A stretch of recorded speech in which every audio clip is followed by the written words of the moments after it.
भक्ति कार्यक्रम में आपका स्वागत है। ओम शांति। मनुष्य शरीर में सबसे सूक्ष्म इंद्रिय मनुष्य की आंखें हैं, क्योंकि कहा जाता है आंखें हैं तो जहान है। ये आंखें हैं तो हम इस सारे दुनिया की ऊंचाइयों को, गहराइयों को, इसके अंदर जितने भी रंग हैं, रूप हैं, सुंदरता है, सब कुछ देख सकते हैं। आंखें नहीं तो कुछ भी नहीं। इतना विशाल धरती, आकाश, सितारे, जहाँ तक भी आंखें देख सकती हैं, तो सारी की सारी प्राकृतिक सौंदर्यता और जो चीज़ जैसी है वैसे रूप से हमारी आंखें ही देखती हैं। दुनिया में बहुत ही अच्छे अच्छे कैमरा बनाए गए हैं। आज के ज़माने में तो बहुत ही इम्प्रूव्ड हाई डेफिनेशन कैमरास हैं, परंतु फिर भी आँखों जैसा कैमरा जो एक प्राकृतिक देन है, दुनिया में कहीं नहीं पाया जाता। आप लेट जाएं, बैठ जाएं, टेढ़े हो जाएं, सीधे हो जाएं, आपकी आँखें अपने आप एडजस्ट होती रहती हैं। कैमरा को तो फिर भी एडजस्ट करना पड़ता है। कई चीज़ों का जो चित्र लेना हो तो ड्रोन का इस्तेमाल किया जाता है, परंतु आँखें एक विचित्र देन है। और ये आँखें अन्य योनियों में भी पाई जाती हैं। तो हम देखते हैं कि जैसे का तैसा आँखें देखती रहती हैं। अगर आँखें थोड़ी बहुत कमज़ोर भी हो जाएं, आँखों में कोई रोग भी हो जाए, आँखों में कैटरेक्ट आ जाता है, फिर भी आँखें अपने आप को स्वतः ही एडजस्ट होकर के वस्तुओं को देखती रहती हैं। और अगर आँखें ना रहें तो क्या होगा?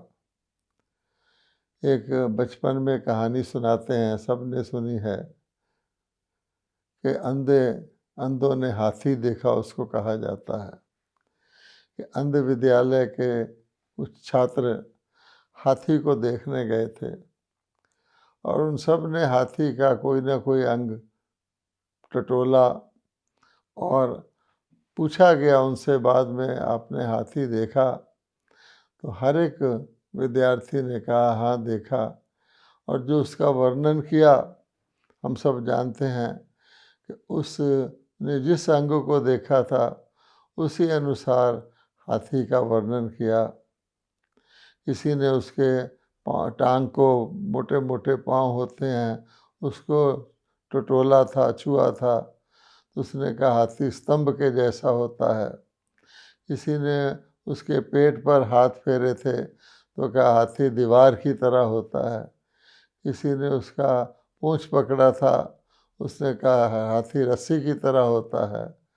जिसने कान पकड़ा था उसने कहा जापानीज फैन की तरह होता है, इत्यादि इत्यादि। मतलब कोई भी पूरे हाथी का वर्णन नहीं कर सका, और ना ही ऐसे व्यक्ति को सचमुच हाथी कैसा होता है उसका बोध हो सकता है। झूठ कोई नहीं बोल रहा, सभी सच बोल रहे हैं, परंतु हाथी को देखना उनकी शक्ति से बाहर है। इसी प्रकार से हमारी आँखें हैं। हम देखेंगे कि हमारी आँखें ही हमको सारे इस दुनिया में बोध कराती हैं। हम ये भी जानते हैं कि आँखें हमारी लगातार देखती रहती हैं। शरीर की बाकी इंद्रियां भी काम करती हैं।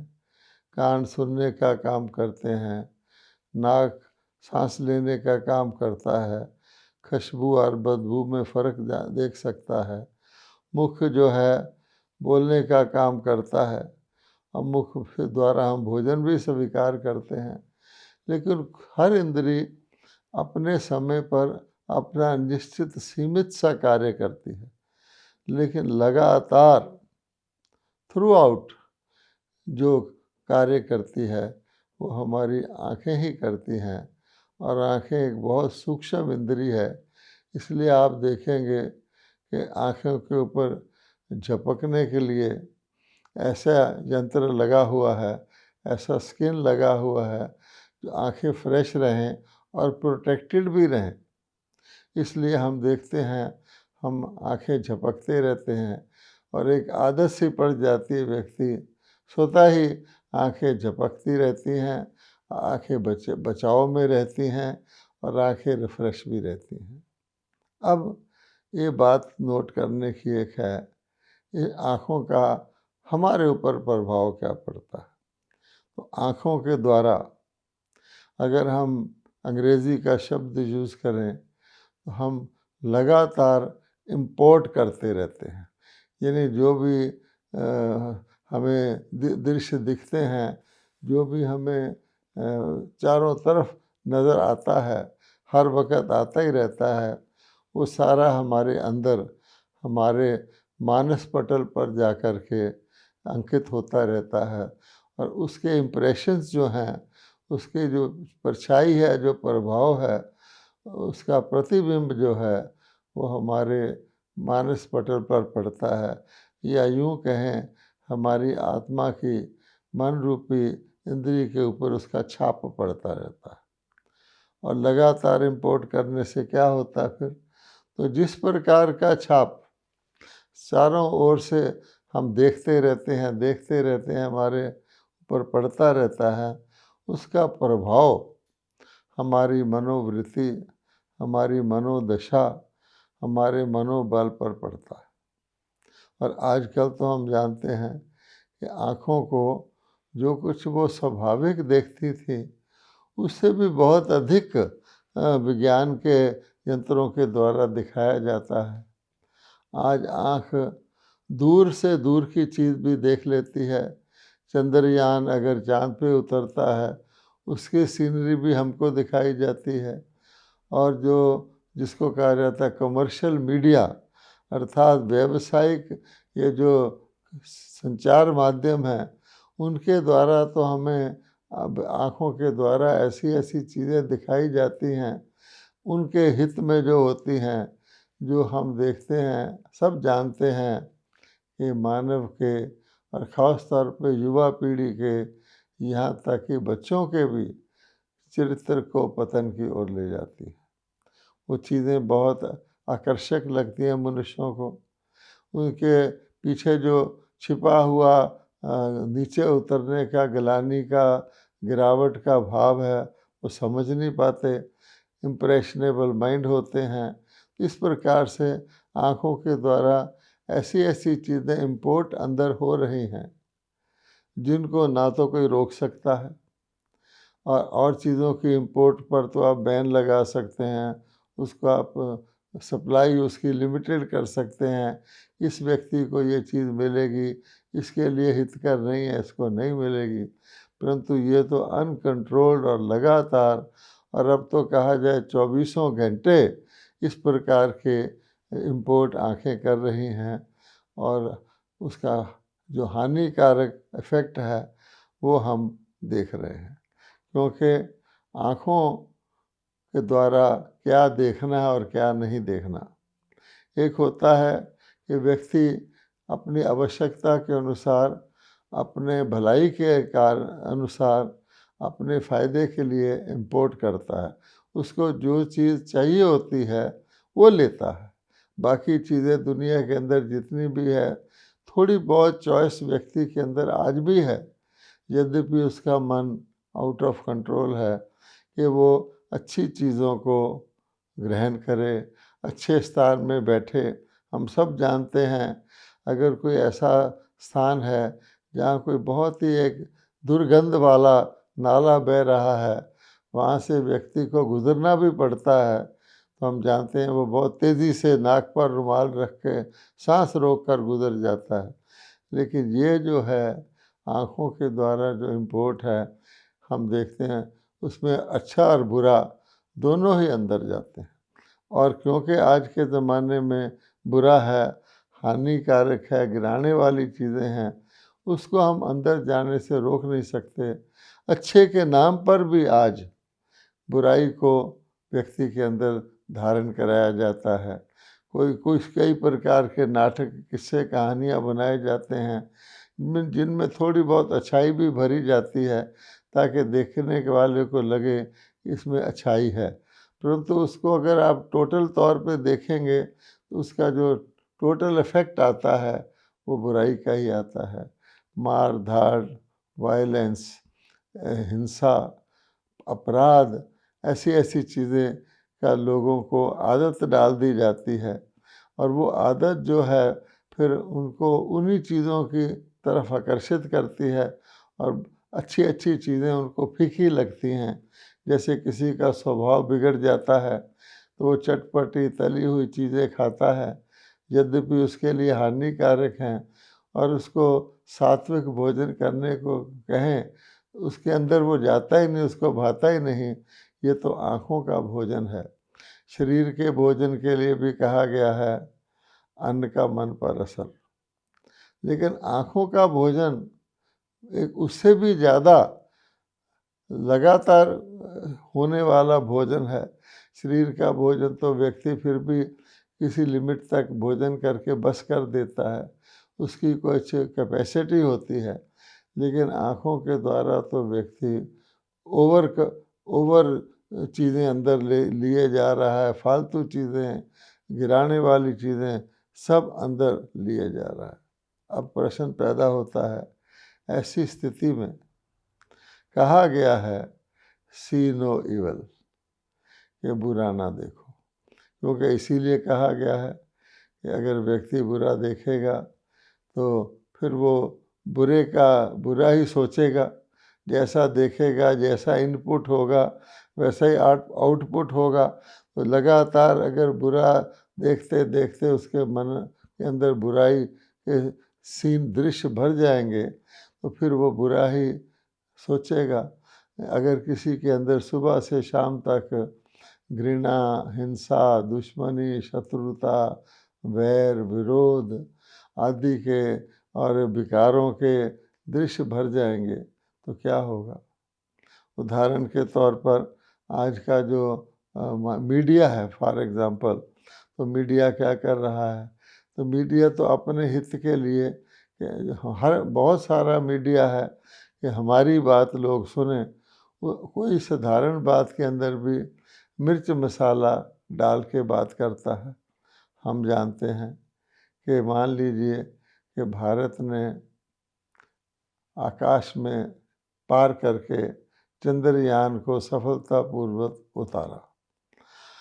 अब ये एक अच्छी खबर है, भारत के लिए सम्मान की खबर है, भारत को दुनिया की नज़रों में ऊंचा करने वाली खबर है। तो आप मीडिया में सुनेंगे, वो कहेंगे कि हाँ देखिए भारत ने वो कर दिखाया जो इस बड़े बड़े देशों ने नहीं कर दिखाया। यहाँ तक भी ठीक है।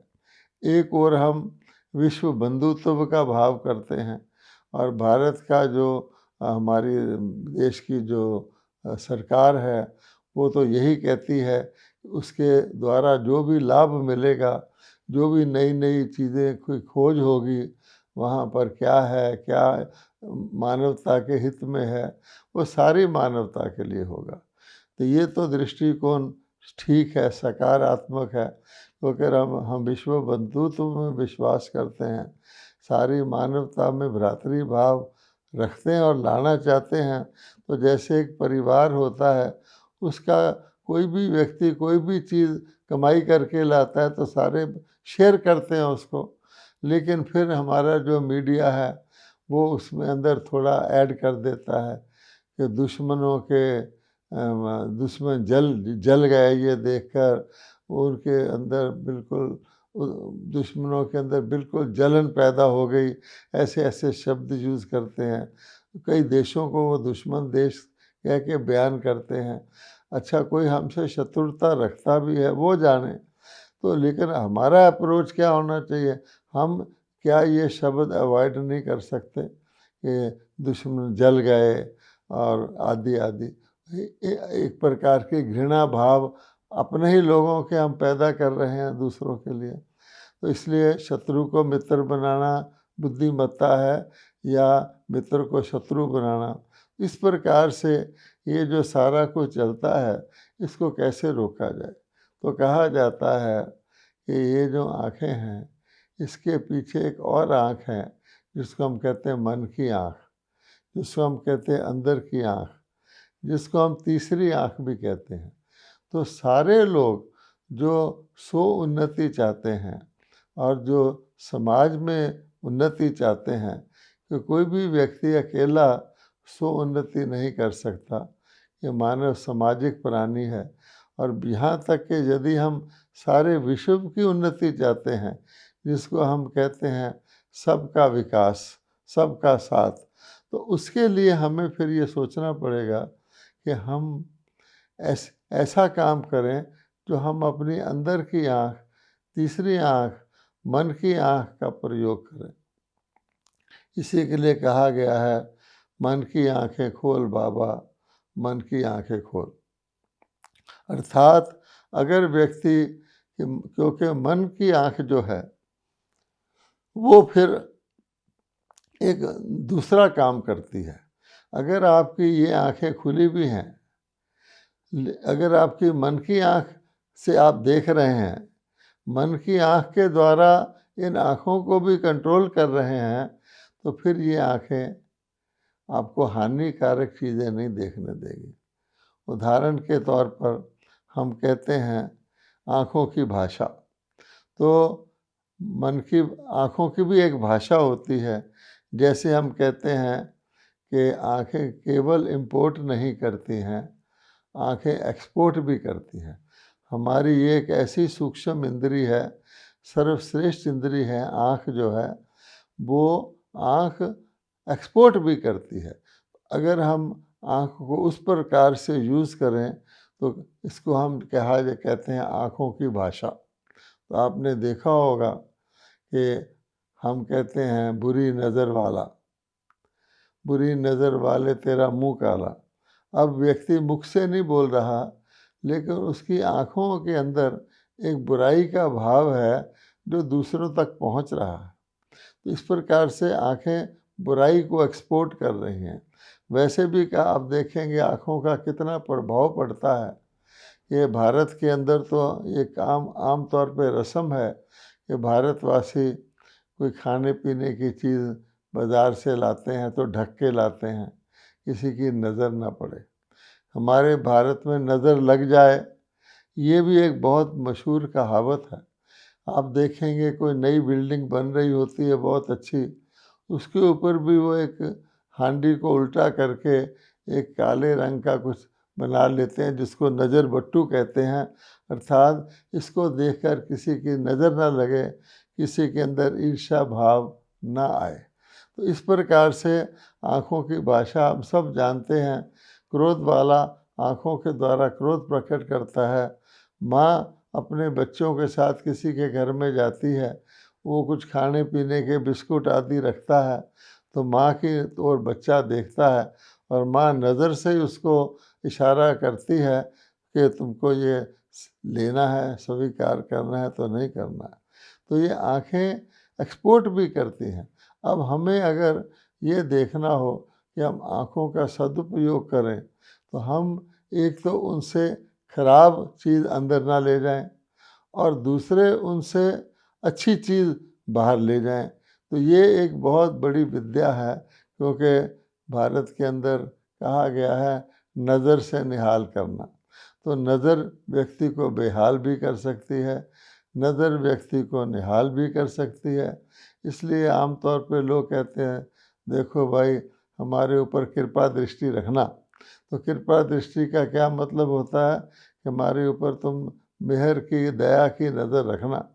और ऐसा भी कहा जाता है आज के ज़माने में कोई व्यक्ति को किसी के जगह प्रवेश कर जाता है तो कहते हैं आ तो गया है, लेकिन आ तो गया हमारे घर में, लेकिन ज़रा इस पर नज़र रखना। तो आज हम देखते हैं नज़र रखने के लिए सरकार की तरफ से, क्योंकि कई प्रकार के असामाजिक तत्व भारत देश के अंदर घूमते हैं, तो सरकार को भी ऐसे नज़र रखने वाले रखे जाते हैं। और यहाँ तक तो अब हर जगह मदद करने के लिए सीसीटीवी कैमरा भी लगाए जाते हैं, जो हर बात पे नज़र रखते हैं। किसी ने सड़क के नियमों को तोड़ा कि नहीं तोड़ा, अपनी गाड़ी को ज़्यादा स्पीड से तो नहीं चलाया, इत्यादि इत्यादि। आज हम देखते हैं हर स्थान पर बड़े बड़े दुकानों पे सीसीटीवी लगे रहते हैं। कोई ग्राहक आकर के किसी चीज़ को चुराने की कोशिश तो नहीं कर रहा है। तो वो भी एक नज़र को ही मदद करने के हैं कि हमारी नज़र कैसी है। तो इसलिए ये नज़र अच्छा ही अंदर ले जाए, उसके लिए आवश्यक है कि जिसको हम कहते हैं कि जैसा व्यक्ति का मनोस्थिति होगी वैसे ही वो चीज़ को देखेगा। अगर कोई व्यक्ति शाकाहारी है और उसको बाज़ार से गुज़रना पड़ रहा है जहाँ कोई बहुत सारे मांस के चीज़ें, कटे हुए जानवर आदि टंगे हुए हैं, तो उसकी नज़र उस पर पड़ने के बाद भी वो उसको नज़रअंदाज कर देता है। तो अर्थात कि वो उसको नहीं देखता है, क्योंकि वो समझता है कि मेरे काम की चीज़ नहीं है। इसी तरह से जगह जगह पर शराब के दुकान बने होते हैं, तो जो आम सामान्य व्यक्ति जो इस चीज़ को बुरा समझता है, महिलाएं हैं, स्कूल के बच्चे हैं, एक भले मानुस हैं, वो उसको देखते हुए भी नहीं देखते हैं, जबकि एक शराब को पीने वाला उसी दुकान को ढूंढता है, उसको वो बहुत अच्छा लगता है। तो कहने का भाव ये है कि नज़र हमारी बहुत काम करती है। नज़र के द्वारा हम इम्प्रेस भी होते हैं और एक्सप्रेस भी करते हैं। नज़र के द्वारा हम प्रभावित भी हो सकते हैं और नज़र के द्वारा हम प्रभावित भी कर सकते हैं। लेकिन कहा गया है कि जिन चीज़ों से प्रभाव में नहीं आना, जिन चीज़ों से प्रभावित नहीं होना, उनसे हमें देखने का कोई मतलब नहीं है। हमारे देश में आध्यात्मिक उन्नति के लिए कमल पुष्प का उदाहरण भी दिया जाता है। तो कमल पुष्प का उदाहरण इसीलिए दिया जाता है कि कीचड़ बहुत है, लेकिन कीचड़ में आपने कीचड़ को नहीं देखना है, आपने कमल को देखना है। और इसी प्रकार से आपने चाँद की रोशनी को देखना है, चाँद के दाग को नहीं देखना है। और अगर हम अपनी नज़र को बदल लेंगे तो हमारे लिए दुनिया बदल जाएगी। इसलिए कहा जाता है जैसी दृष्टि वैसी सृष्टि। वो कैसे कि एक भाई ने कहा कि आज के ज़माने को देखकर कि नज़रें तो वही हैं पर नज़ारे बदल गए हैं, कश्ती तो वही है किनारे बदल गए हैं, हम तो वही हैं हमारे बदल गए हैं।